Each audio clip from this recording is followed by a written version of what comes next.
Sentence అనేవి ఇంకా కొన్ని న్యూ సెంటెన్స్ అనేవి ఫాలో అవుతున్నాం. ఫస్ట్ వన్ వచ్చేపాటికి I have no fear in my dead. నా చావులు నాకు భయం లేదు.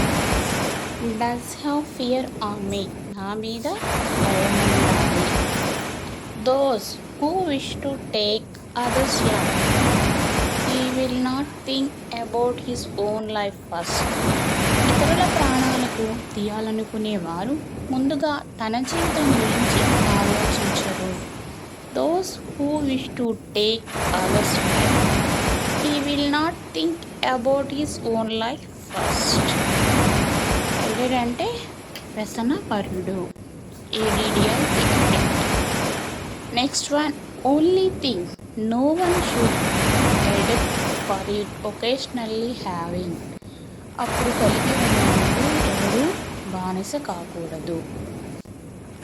Can I fire your pen. Can I borrow your pen please. దయచేసి నేను మీ పెన్ను తీసుకోవచ్చా. I bothered you. నిన్ను ఇబ్బంది పెట్టాను.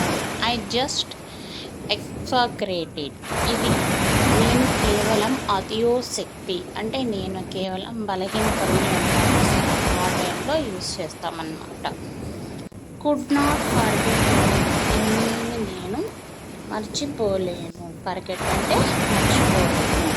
Will you please send him to my office. దయచేసి అతన్ని నా ఆఫీస్కి పంపిస్తారా. Will you please send him to my office. ఈరోజు మనం ఈ న్యూ సెంటెన్స్ అనేది నేర్చుకోబోతున్నాం. చాలా సింపుల్ సెంటెన్స్ అండి. ఈజీగా అండర్స్టాండ్ అవుతాయి. 1, 2, 3 టైమ్స్ వింటే మీరే ప్రాక్టీస్ చేసుకోవచ్చు అన్నమాట. Okay friends, thank you.